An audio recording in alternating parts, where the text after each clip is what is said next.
என்னை கொண்டு போட்டாலும் சத்தியமா உன் மேல இருக்கிற பாசம் எப்பவுமே அப்படியே தான் இருக்கும். சத்தியமா உன்னை மறக்கிறதுங்கிறது சத்தியமா என்னால எப்பவுமே முடியாது. எவ்வளோ பேர்த் எடுத்தாலும் சத்தியமா முடியாதுங்கிறது எனக்கு என்ன சொல்றதுன்னு புரியல. Love you lot. ஆனால் என்கிட்ட பேசாத மட்டும் இருந்துடாது. சப்போஸ் கஷ்டம் கொடுக்குறேன்னா சொல்லு. நான் உங்ககிட்ட பேசுறதே உனக்கு கஷ்டம் தான் சொல்லிட்டு அது எனக்கு இப்போ புரியுது. அதனாலதான் நான் இப்போ பேசுறதும் கண்ட்ரோல் பண்ணிக்கிறேன்.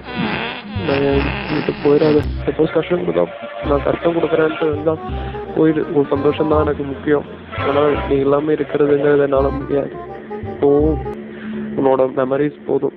உங்கள்கிட்ட இருந்து எடுத்து வச்சிருக்கேன். இப்போ ஒரு விஷயமும் அப்படி நீ கீழே போட்ட சாக்லேட் பெப்பர்லேருந்து உன்னோட ஹேர்லேருந்து உன்னோட யூஸ் பண்ண கர்ச்சீஃப்லேருந்து உன் காலில் குத்தின முட்டு வரைக்கும் எல்லாத்தையும் எடுத்து வச்சிருக்கேன்.